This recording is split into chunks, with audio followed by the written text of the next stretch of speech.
That's good.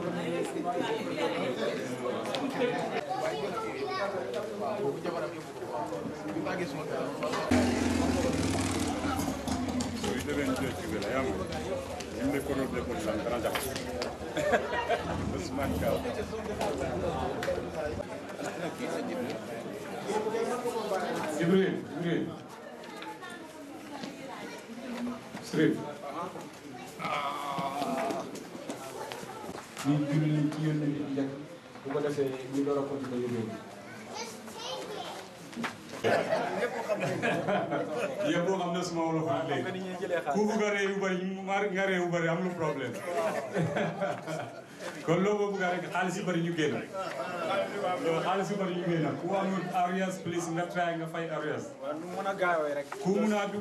More months, you know. The most important thing is the money. We want to take the money out. The more money we can have, the more better we are. Okay, please, who know he have areas, try to do your best to pay your areas. If you don't have areas, we're still going to call your name. If you want to pay more, you can pay more. Always ahead is the best. We want to be ahead.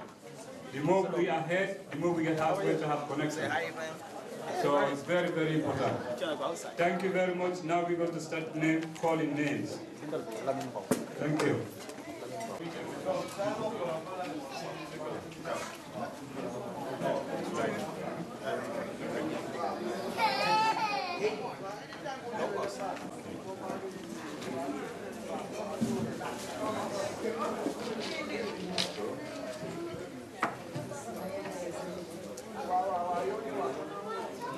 How about 1 month, final?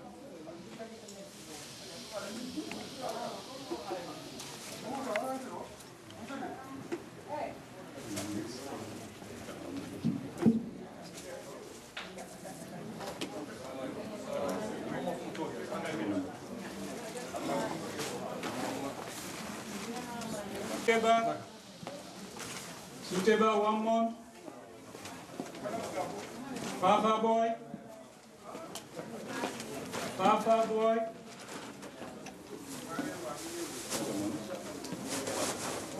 Papa boy, 1 month. Final.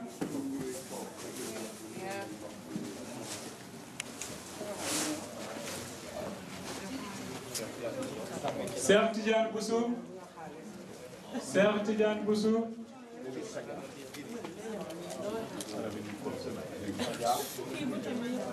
Sertijan Bousou, 1 month. Final.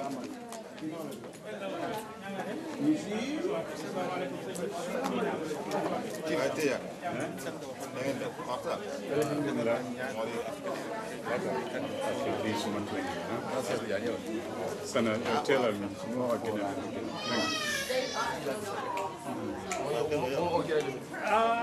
Okay.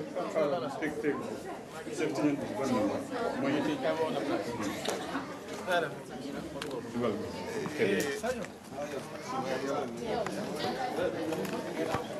Alikiyama Sise, Mena Sise, Alamaju final tender, 2 more. Badrajum, Kinajum. Here yet. We were trying to stall time to allow us to set up and do registration and collect dues and all that kind of good stuff. And unfortunately, those individuals that are lagging behind are still not here. So we are going to get started. We are going to adjust the program. We are going to adjust the program to accommodate the delay and the individuals that are not here yet. So I'm going to take it upon myself to do a number of things. I want to do the basic housekeeping, okay? And we will try to do a translation. We're going to try to translate the best that we can when the presentations are going on. I will also try to do my best. I know my Fulani is not as good as it used to be when I was back home down, but I'll do my best. Just going over the program, we were in the process of doing registration and paying the dues. We are going to get started, but before we get started, please allow me, Gabriel.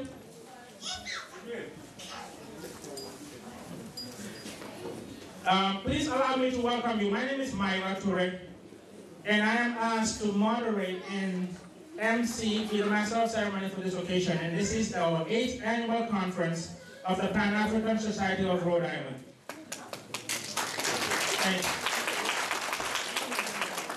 And I would like to take a moment to appreciate a few people. But before I do that, I want to do some basic housekeeping in the case of an emergency. So that everybody knows this, in the case of an emergency, please safely evacuate the room and go through the door and stand somewhere safe until the situation is taken under control. If you have children, please keep them in line as you evacuate, and that is only in the case of emergency. Also, as a mark of courtesy, we are asking that you please be a participant in the program, in that do not have sidebar conversations while somebody is speaking here at the podium. We ask that you please, out of courtesy, to please turn off your cell phones or put it on vibrate, that way you wouldn't be distracting to the team, okay? Having said that, it is an honor to be here. I wanted to take a moment to recognize some individuals who are behind the organization and are making the organization work. Those individuals include, but are not limited to, the distinguished president of the organization, Jibril Fadia. Gabriel.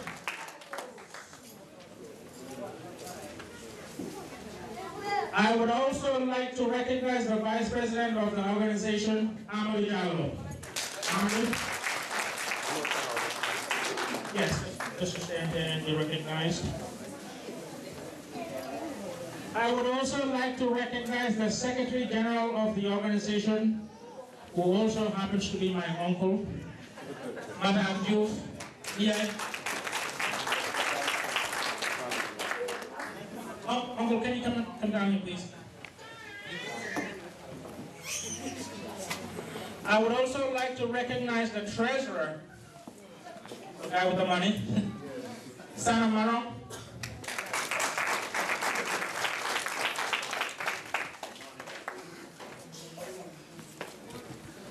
The collector, The voice you heard calling names, asking for money. Sit down, Sonera.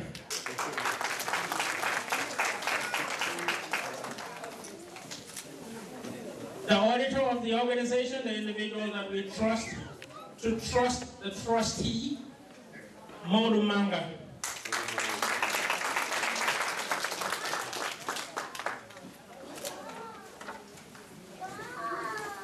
Organizers for the organization, Ma'am Jara.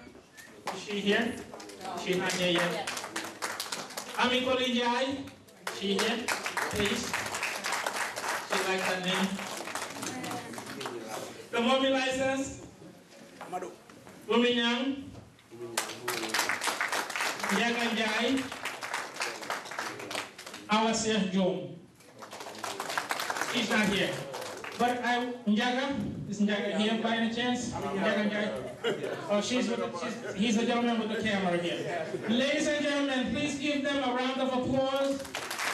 They deserve it. And I wanted to, on behalf of the African organization and the community in which we live and organize, I wanted to take a moment to thank all of you for the services and the dedication that you give to us every day, whether it is the anniversary day or not. We do know that you guys are doing a lot of work behind the scenes, and for that we do appreciate it, and we want to thank you. You got it. Committee members, by the way, I have an anecdote that I'm going to share with you later on, and that is, I'm going to be asking about the organization, how it started, but I'm going to get to that in a minute. The committee advisors, we have Sharif Sise, Musa Sise, and you guys want to know why there's no more food left. Ibrahim Asanyang. Ibrahim Asanyang.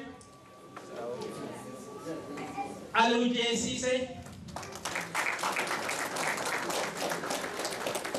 Sheikh Secker. Sheikh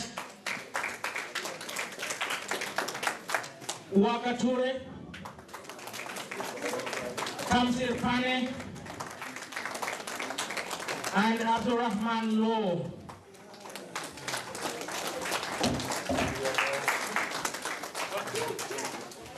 Good. All right.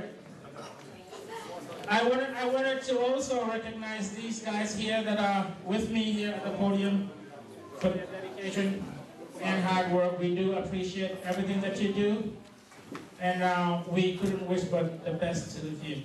Thank you all.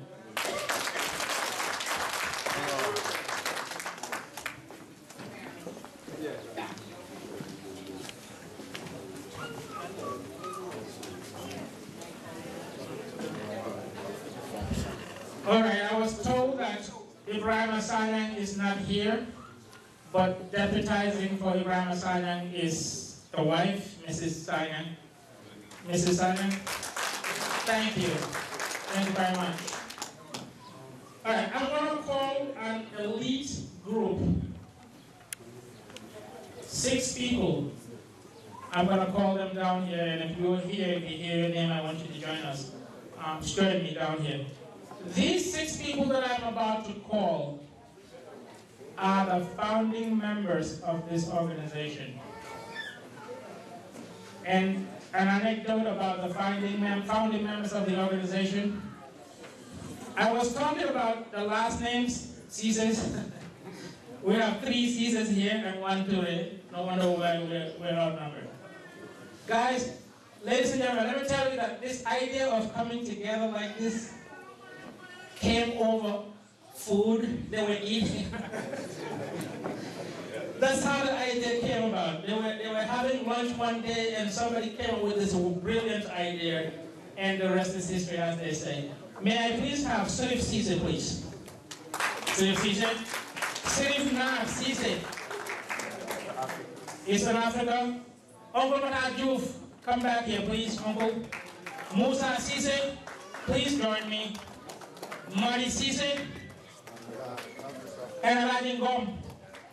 Two of the people that I called, before we take the round of applause, two of the people that I called have gone back home, and we wanted to, even though they're not here, we wanted to recognize them.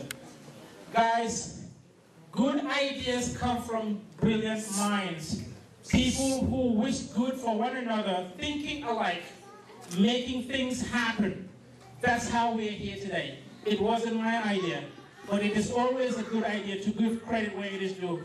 Thank you, and mere hands for those guys, please. Thank you, guys. Okay. Thank you. All right. I did a little bit of research, and we talk about Pan-African Society of Rhode Island. And I was looking at what does Pan-Africanism mean? And we're not going into a lot of details, but I'm going to just talk a paragraph about how Pan-Africanism came about. And this is not my initial findings. I just researched it and I gave credit to Ian Campbell, who did the research. And he said, it's a movement founded around 1900 to ensure equal rights, self-government, independence, and unity for African peoples. Inspired by Marcus Garvey, it encouraged self-awareness of the path of the Africans by encouraging the study of their history and culture. And I'm going to talk about those briefly. Leadership comes from Americas until the 6th Pan-African Congress, which was held in Manchester, United Kingdom in 1945, which saw the emergence of African nationalist figures, notably Kwame Nkrumah and Jomo Kenyatta of Kenya, with a program of African autonomy and independence. It says that with independence, however, the concept of a politically united Africa was soon to be replaced by the assertion within colonial frontiers of competing national interest. And I credit that to Ian. A couple of things that I'm going to talk about real briefly before we get into the meat of the program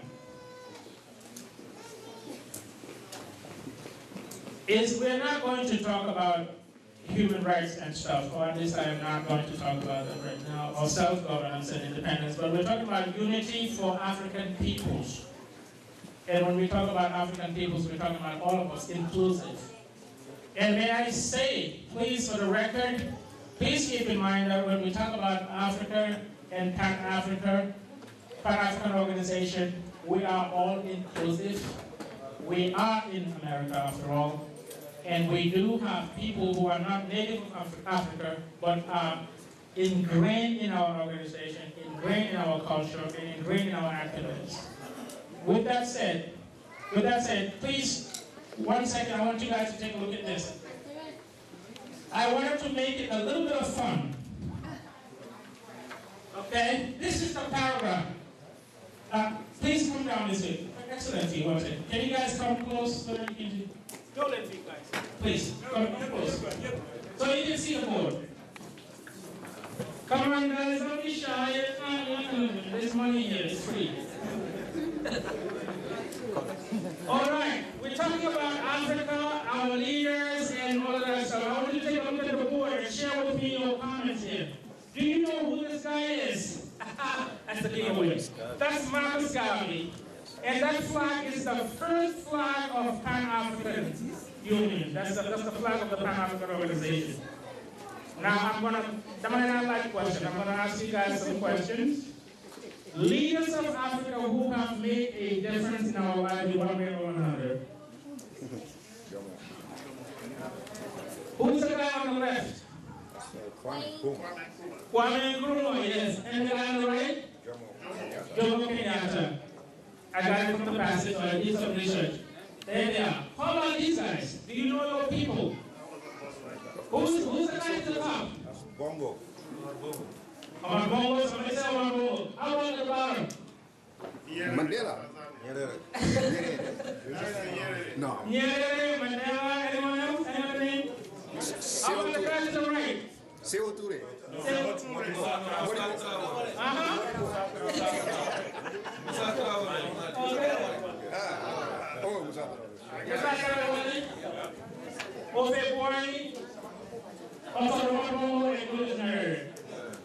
How about these guys? Sekou Touré? Yes, in the middle. In the middle, okay. Who's to the right? Patrice Lumumba. Okay, Patrice Lumumba. And who? No. No. Okay.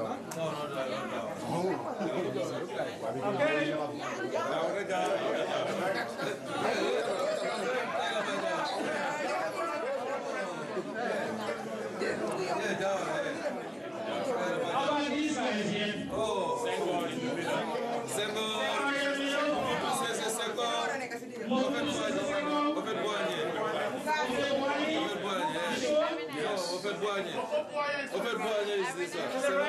Is this one? Yeah. Felix Ofetboigny. Yes. How about these guys here? Pakistan, Sir Ellen Johnson Seri, and Nigerian guy. Good luck, Jonathan. All right. Yeah. Here we have Senegal, Nigeria, and Nigeria. Yeah.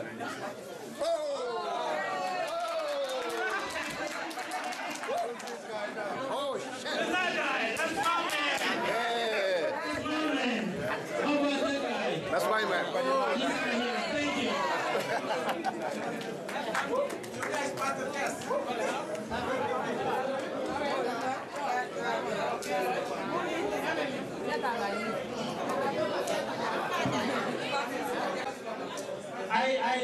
I figured I put that together because, ladies and gentlemen, just wanted to say something. A lot of us here did not recognize people who gave us independence. And that's the reason I did the exercise. I spent a lot of time last night doing the research, trying to find the faces. And surprisingly, there are some people here from Gambia don't recognize Sadao Kairaba. By the way, the first African president to be called Sir, the Knight, was our President Jawara. So I just figured I'd throw that in there. All right, coming back to the program. What we have in our agenda here, if you want to go along with me, please, I would be glad to do that.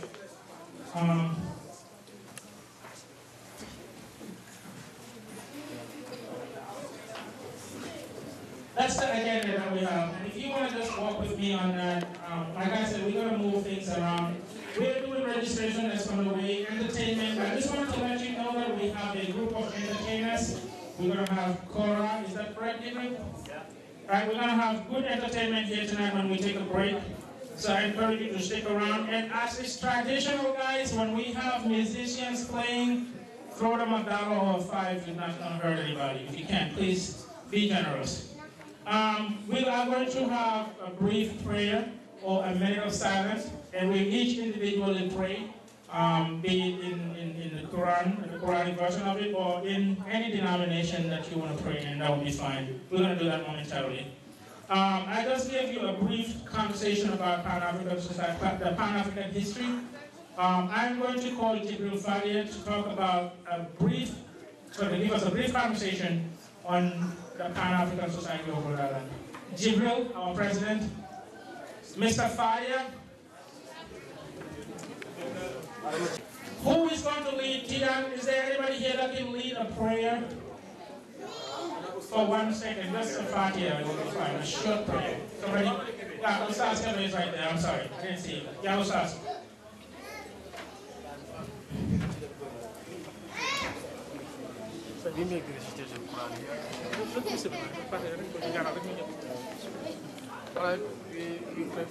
بسم الله الرحمن الرحيم الحمد لله رب العالمين الرحمن الرحيم مالك يوم الدين إياك نعبد وإياك نستعين اهدنا الصراط المستقيم صراط الذين أنعمت عليهم غير المغضوب عليهم ولا الضالين اللهم صل على سيدنا محمد الفاتح لما أغلق والخاتم لما سبق الناصر الحق والهادي إلى صراطك المستقيم وعلى آله قدره ومقداره العظيم.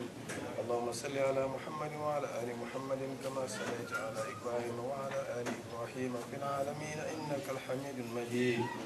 اللهم بارك على محمد وعلى آل محمد كما باركت على إبراهيم وعلى آل إبراهيم في العالمين إنك الحميد المجيد. صلى الله تعالى عليه وعلى آله وصحبه وسلم. سبحان ربك رب العزة عما يصفون والسلام على المرسلين والحمد لله رب العالمين. آمين. Thank you. Thank you.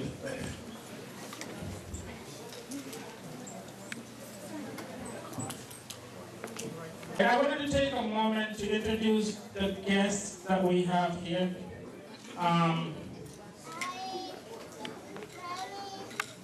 Usually it doesn't work the way we planned it. Somebody stepped away. But I would like to take a moment and do an introduction. And when Brother Hakia comes back, we will introduce him. Without much ado, I'm going to introduce Hilmi Bakri, who is the president of the Islamic School of Rhode Island.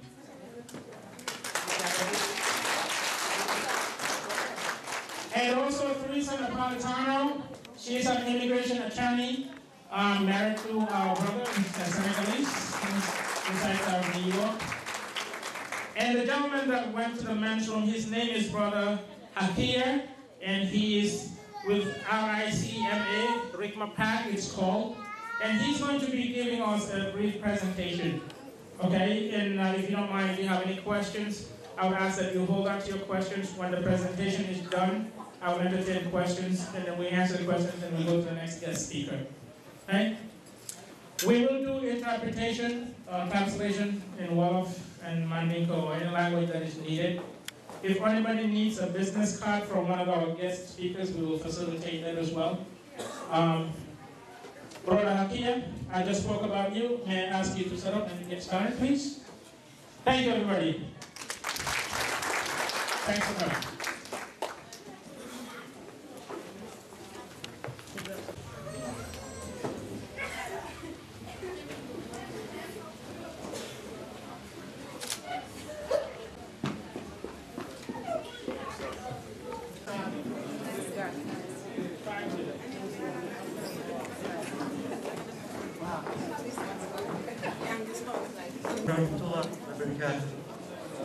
Alaikum assalam wa rahmatullahi wa barakatuh. My name is Brother Hakia. Bismillahir Rahmanir Rahim. This presentation will take about half an hour. More than a year ago now, we started a political action committee organized under RICMA, Rhode Island Council for Muslim Advancement. And today I would like to talk to you about the first Muslim guide for social activism and political organizing.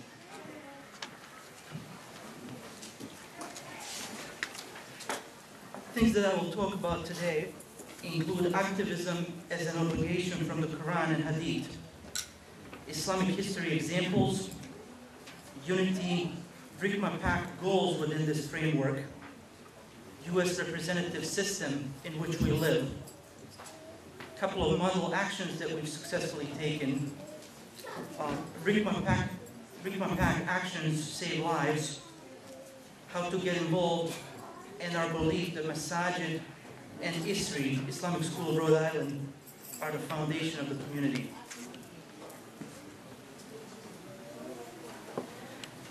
Now, real briefly, the general concept of activism as an obligation. Essential parts of a Muslim's identity and a key responsibilities of a community of believers are two: dawah, spreading the message of Islam, and Islam, social activism. Promoting Islam and advocating its values is the only way to fulfill our purpose. And the correlation between the personal relationship to God and individuals' commitment to social activism on earth will become obvious from the following slides.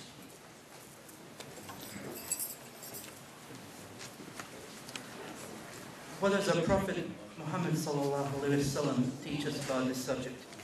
Whoever among you sees wrongdoing, then let him change it with his hand by taking action. And if he cannot, then with his tongue by speaking out. And if he cannot, then with his heart. And that is the weakest of faith. Now this is the hadith on which the pact work is based on. This is the hadith that best describes us. Two things are obvious from this hadith. One, it is clear that whenever we see wrongdoing, as Muslims, we have to act. We cannot do nothing. And secondly, our responses to wrongdoing are ranked. So the best of actions or responses is to take action, then to speak out, and then if you cannot do any of these, then feel bad in your heart. The second one, if the people see an evil and do not change it, soon Allah will punish them all. So this one says not only that we're required to act, but if we do not act, there is a punishment associated with it. So for example, we live in the US at a time when Islamophobia is at its highest. If we do not stand united to change it, there is a punishment associated with it.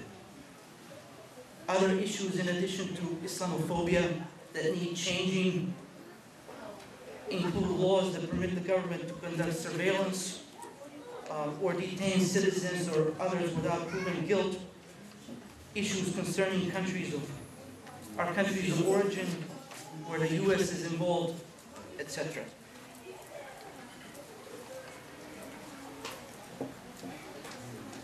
What does Quran tell us on the obligation for social activism?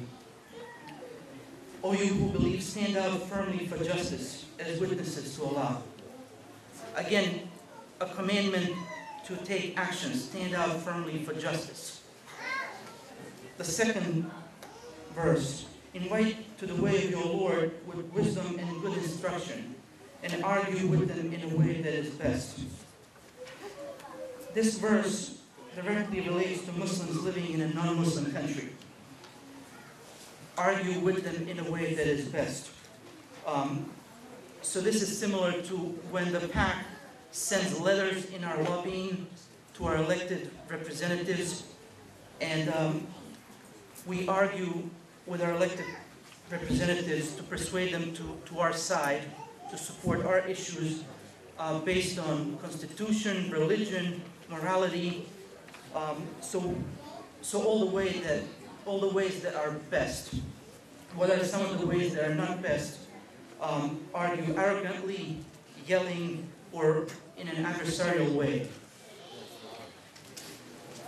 And the third verse says, let there arise out of you a band of people, inviting to all that is good, enjoying what is right, and forbidding what is wrong. And it is they who are successful.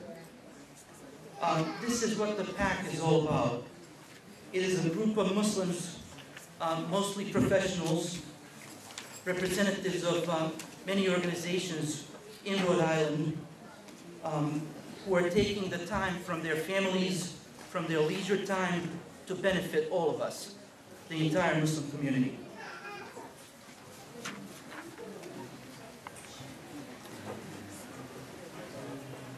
Now, Islamic history examples are many of political actions and social activism. And these are from our Prophet ﷺ time. Now the Pact of Aqaba, when people of Medina invited Muhammad ﷺ to lead them in a political, social activism, agreement was made. Constitution of Medina was the basis of the future Islamic State. It represented political unity of the Muslim community, and it productively engaged other religious groups in Medina. Now my favorite is the Treaty of Hudaybiyah, which was the product of our Prophet ﷺ profound political wisdom. Now, for those of you who are not familiar, this is the time when Muslims, after they emigrated to Medina, this was the first attempt to make pilgrimage to Mecca, and Muslims were stopped at the outskirts of Mecca by the Meccans and prevented from entering to make the pilgrimage. And negotiation took place.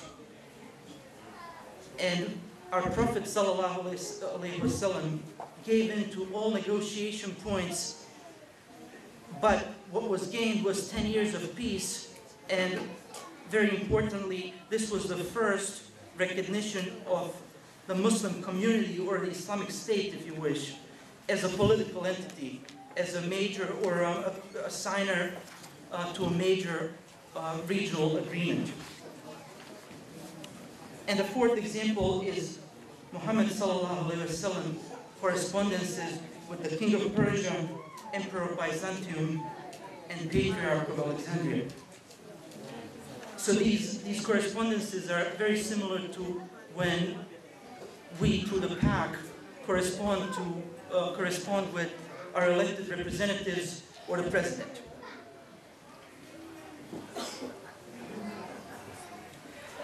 Now, my favorite slide is on unity, and I would like to spend a couple of minutes on that. Why is unity so important to the PAC and to the whole Muslim community in Rhode Island? And to everybody here, it should be very important. Also, the brother was speaking about Pan-African unity. Now, the unity that we're talking about at the RICMA PAC level is the Rhode Island Muslim community unity. So, unity of all the organizations and masajid in Rhode Island. So why is it so important? The only way to make a meaningful difference in our state and the US is if all Muslims act together. Other communities do not actually have to be united. Other communities may have numbers. They can actually approach their elected representatives from various angles, but we don't have that luxury. We have to act united if we wish to make a meaningful difference. Our Prophet Muhammad ﷺ has taught us, God will continue to assist the servant as long as the servant is assisting his brother. Now, this hadith focuses on relationship between people. And if you project it to a larger scale, this translates practically into, if all of us join in our actions as a unified community, Allah will continue to help us all. The Quran commands us, and hold fast all together by the rope which Allah stretches out for you, and be not divided among yourselves. Now, you do not have to agree on everything, but still act united. This verse doesn't put any conditions or qualifications on unity. It just commands unity outright. Now, some Muslims have a bad habit, I would say, to walk away if they don't agree on everything. And they kill unity in its very root this way. Now, what are some of the practical ways to promote unity? Join organizations such as the PAC, whose very purpose is to promote unity. Visit Masajid, Islamic School of Rhode Island, and Muslim organization events. A good example here is Eid prayer, when we all join together. And the last one that I was at was at Roger Williams Park. There were, in my free estimate, probably 400 to 500 Muslims there. Whenever we join together like that, we project strength to not only outsiders, but to ourselves as well. and use Muslim-owned businesses. This is a full circle of benefit. The brother or sister, the owner of the business, will be glad to see you. You will benefit their business, and then they will be in better position to help organizations such as yours here, Masajid, Islamic School of Rhode Island. Again, full circle of benefit in which unity is built. And the last point on unity, the U.S. presents us with a unique opportunity to unite. When I think about this topic and places where it is best to unite, please tell me if there's any better place than the U.S. If you compare with our home countries, a lot of disunity there. If you compare with Europe, Europe itself is still divided nationally, so not the best possible ground for unity. But if you talk about the U.S. itself is a very united country, and then there's the Constitution that guarantees us basic rights of assembly, freedom of speech, and freedom of religion. So when I think about best place for Muslims to unite, in my opinion, it is the U.S. So we have this unique opportunity to unite in this country.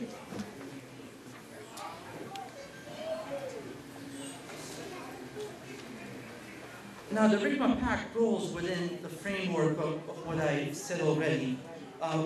We're a group dedicated to promoting unity of the RI Muslim community. So this is our purpose. Before we even go into the goals, building unity is our purpose. Now, the goals include relationship building with public officials, media, and other outlets, public outreach and coalition building, reinforcement of national and regional Muslim organizations such as the CARE, Islam, MPAC, and educating the community on the voting process at general and presidential elections.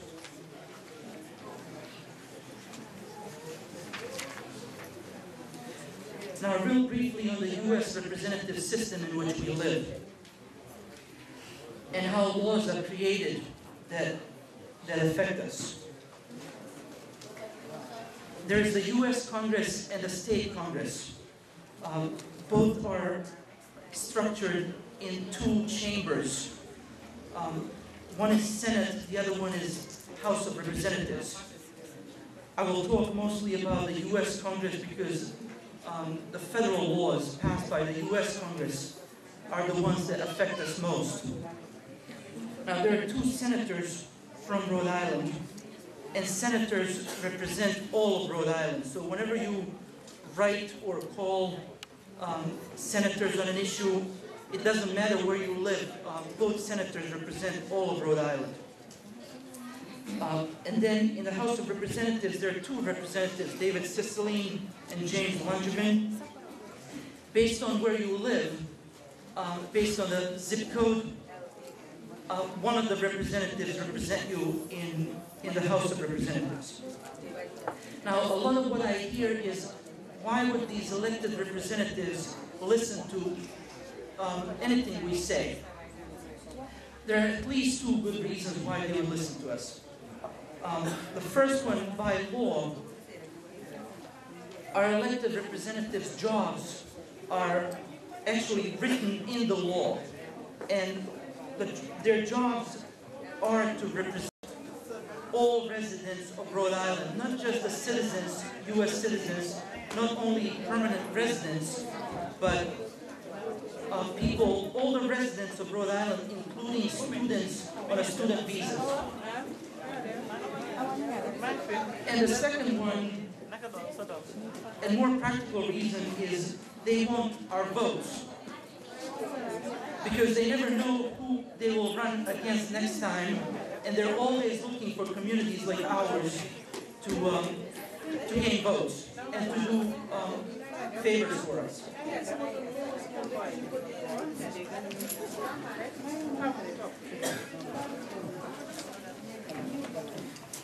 change of laws affecting Muslims is conducted through these institutions and people. Some of the laws that need changing that adversely affect us are the Patriot Act, National Defense Authorization Act, Homeland Security Act, and others.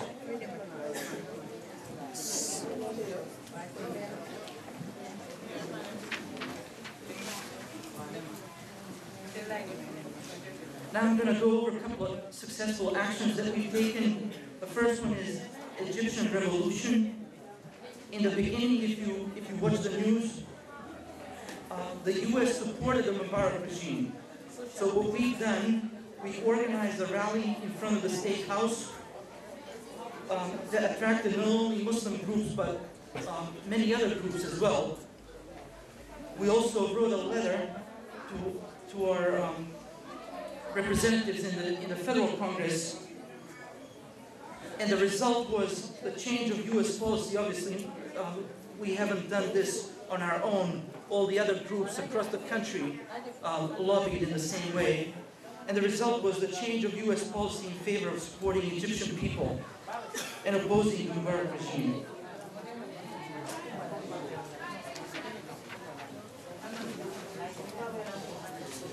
Now, another action that affects all of us here in the U.S. Is the action on the Patriot Act. And the Patriot Act was passed by almost unanimous vote in 2001 and has given the government authority to investigate individuals even if they're not suspected of any wrongdoing and without prior court approval. Now, what we've done is send a letter asking Rhode Island senators and representatives to vote for the expiration of the controversial provisions of the Patriot Act. Now, the House of Representatives vote, now compared to 2001, almost 100% vote for the Patriot Act. This time it was 250 to 153. And if we act united the next time this law comes around for voting, we're confident, inshallah, to abolish the controversial provisions that adversely affect us. And I would like to mention that David Sicily voted for the expiration of the controversial provisions.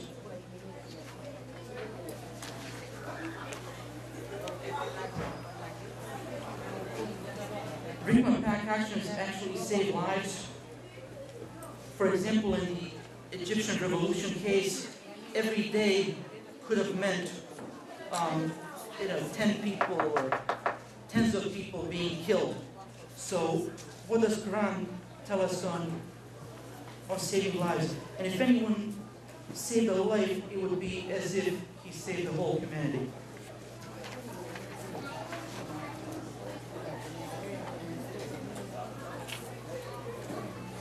How to get involved?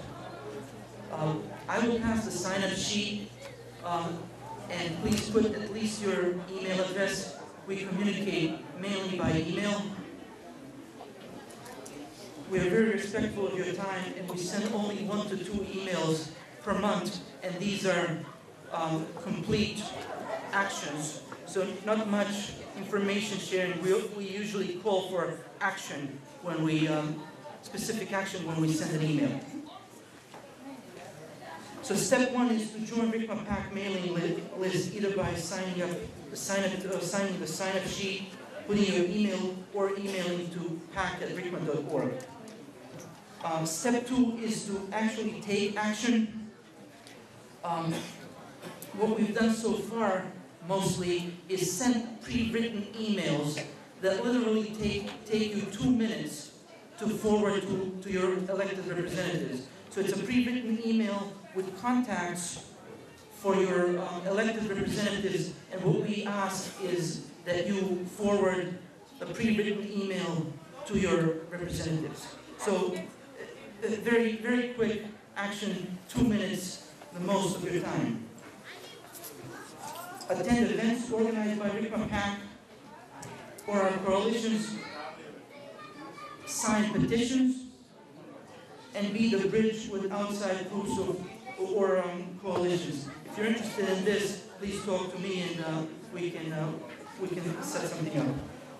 Step 3 would be to invite others to join our mailing list and become members, as our actions help all Rhode Island Muslims. And also attend Richmond Path meetings. We meet at the Islamic School of Rhode Island Masajid, and other sites as needed. Currently we meet quarterly, and meeting times are distributed to our mailing list. And lastly, our belief is that Masajid and the Islamic School of Rhode Island are the foundation of the community. Our belief is that Masajid and the Islamic School of Rhode Island are the foundation of the community. So we support all Rhode Island Masajid, ISRI, and all Rhode Island organizations such as yours. Masajid and ISRI provide gathering places for various initiatives such as the PAC, and the Islamic School of Rhode Island raises the new generation of Muslim leaders. Instead of asking for donations for Richmond PAC, we recognize the importance of the foundation, and we ask that you donate to either your organization here, Masajid, or ISRI. I thank all working directly with the PAC, Jibril, several others from Pan-African Society. May Allah reward you. And thank you all for listening, and may Allah reward and guide us all.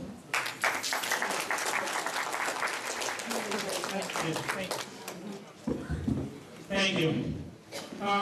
Any questions? Hold on. Please state your name and ask your question, please.